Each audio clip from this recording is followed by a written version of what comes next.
ایک صحابی میرے آقا علیہ السلام کی بارگاہ میں حاضر ہوا.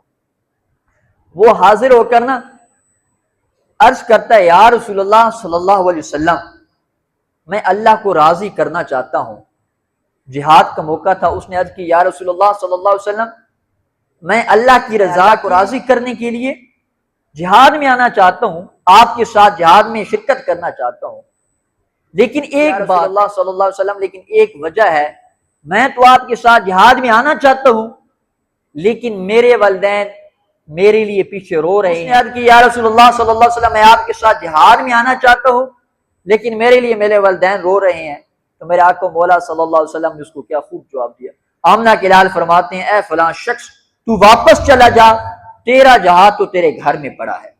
تو اپنے والدین کی خدمت کر, اپنے والدین کی عزت کر, اپنے والدین کا ادب و احترام کر, اللہ تبارک و تعالیٰ تجھے گھر بیٹھے جہاد کا ثواب عطا فرمائے.